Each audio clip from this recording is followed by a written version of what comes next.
3.90 y 3.86. Hubo un bajoncito y se está manteniendo más o menos ese bajoncito. No ha habido una disparada del dólar.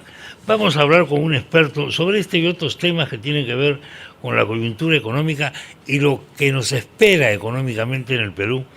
El analista económico José Carlos Valer. ¿Cómo te va, José Carlos? Buenos días. Buenos días, Chema. Un gusto por... Gracias por atendernos.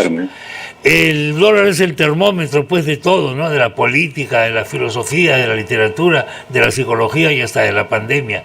¿Cómo ves la evolución del precio del dólar en los últimos días, Juan Carlos? José Carlos.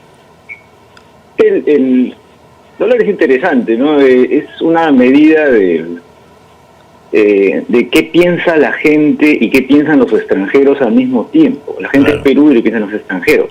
Exactamente. Estos días, por ejemplo, luego de los anuncios coincidentes de que Castillo quiere invitar a Jorge Velarde a quedar en el BCR, que la OEA dio su bendición a las elecciones, sí. La Unión Europea también, sí. El Estado americano también. Eso desde el extranjero son de las pocas variables que un inversionista de afuera ve de lo que está pasando en Perú, porque ellos no saben lo que está sucediendo internamente, en la cocina, digamos, sin ellos ven. Claro. Entonces lo que se ha visto es que el extranjero ha empezado a apostar por Perú de nuevo estos días, y por eso has visto el dólar bajar. Sí. Ha habido un flujo de inversiones extranjeros que se ha sumado al de las AFPs, que ya están preparando los desembolsos de este último autorización que han tenido.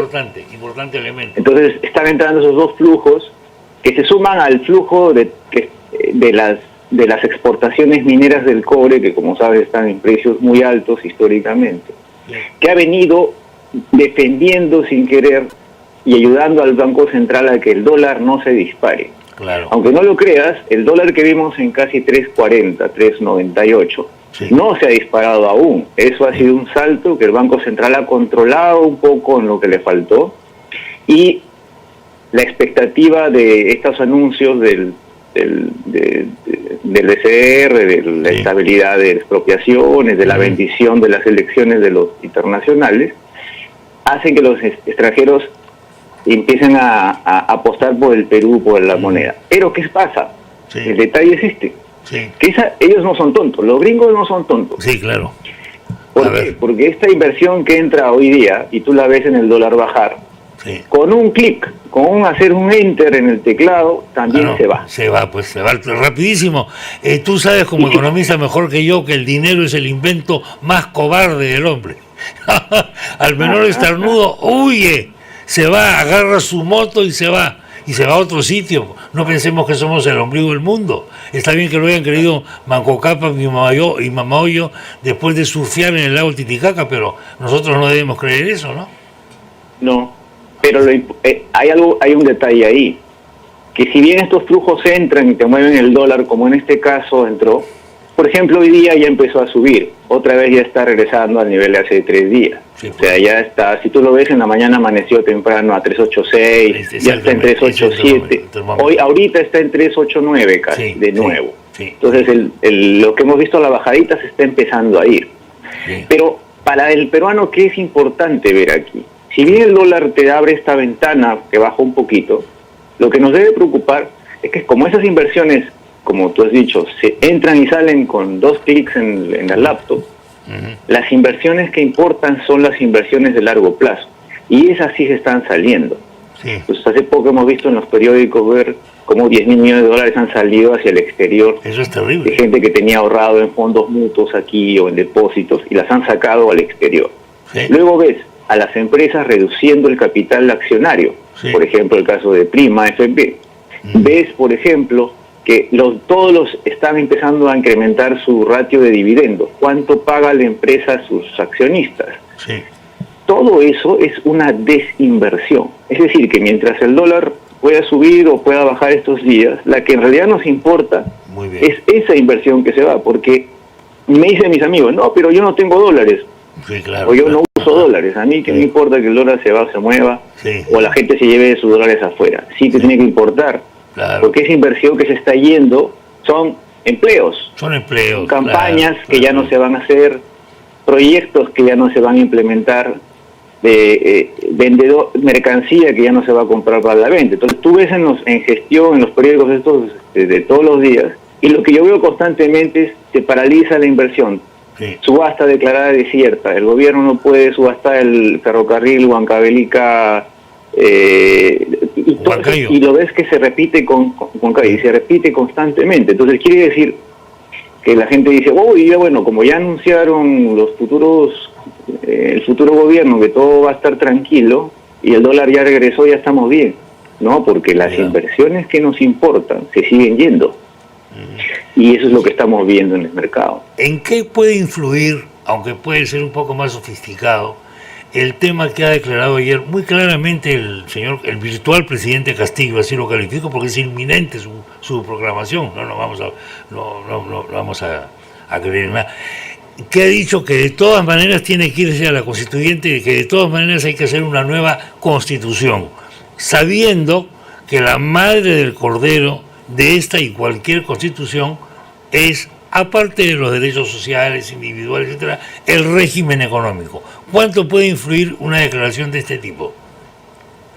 Creo que eso hay que verlo como lo ve un inversionista extranjero, es más claro, porque entonces cuando estás de afuera lo ves distinto, lo ves aislado de la ideología y la política. ¿Cómo lo ves un extranjero? Cuando estudia, por ejemplo, mira, esto en el extranjero se estudia bastante, donde en mi alma mater lo hemos estudiado, yo me he pasado ya 7 años estudiando estos países con recursos naturales y todos revelan el mismo comportamiento. Muy bien. ¿Por qué es tan importante para estos gobiernos cambiar la Constitución? Porque su modelo de negocio, no estoy diciendo de digamos, pongámosle en la duda razonable, démosle el favor de la duda a este gobierno. Pero ¿por qué en otros países, por ejemplo los países africanos, todos los países que tienen recursos naturales como el nuestro, les encanta esta idea de la Asamblea Constituyente que cambia la Constitución? Claro. Porque el modelo de negocio requiere mantener la continuidad en el poder. Entonces, ¿qué significa eso? 2 cosas. Primero, en todos los países de este tipo les encanta renegociar los contratos y las concesiones. ¿Sabes por qué? Porque ahí es donde se dan las filtraciones. Cada vez que vas a renegociar un contrato con una petrolera, tienes en el camino es lo que llama el Banco Mundial las filtraciones, que básicamente son las coimas de la corrupción. Sí, claro que sí. Comisiones, coimas, gastos y renegociar contratos. Al votante, al público lo venden como que voy a defender tus derechos. Sí, claro. Pero en realidad la evidencia económica, la data estadística revela que es una oportunidad que aprovechan en estos países los gobernantes para generar estas filtraciones. Entonces, mientras más renegociación de contratos exista, les conviene a los burócratas que están ahí porque están al medio cobrando peaje. Claro. Lo segundo es, como esta forma de operar el gobierno usualmente no genera crecimiento, genera pobreza, genera despilfarro, porque se va a populismo. Entonces lo más probable es que en la siguiente elección el partido en el poder no salga elegido. En un estudio de 700 elecciones a nivel mundial, se comprobó que cuando un país normal tiene un 2 a 20% de riesgo de fraude electoral. Cuando analiza un país normal, sin recursos naturales, como Estados Unidos, Taiwán, Japón, cualquier otro, o incluso Uruguay. Pero cuando vas a un país con recursos naturales, la probabilidad de que se cometa un fraude electoral sube a 60%. Claro, exactamente. Y esa estadística es data que se analiza, 700 elecciones revisadas. Entonces, ¿y sabes cuáles son, adivina, las formas frecuentes de fraude electoral? Sí. Intimidación del candidato, mal conteo, y son exactamente lo que deberíamos estar nosotros, ya que estamos en un país de ese tipo, más intimidando, como dicen las películas, cualquier parecido con la realidad es pura coincidencia, como dicen las películas. Pero como un inversionista, cuando la gente que invierte, Bueno. O como yo que he invertido profesionalmente 22 años, Sí. cuando voy a invertir a un país o comprar sus bonos, yo reviso eso, pues Eso qué es lo que países, tiene que qué revisar, elecciones exacto. tienen, todo eso. Bueno. Por eso a veces nosotros los financistas sabemos más que los profesores de economía. No tengo ninguna duda.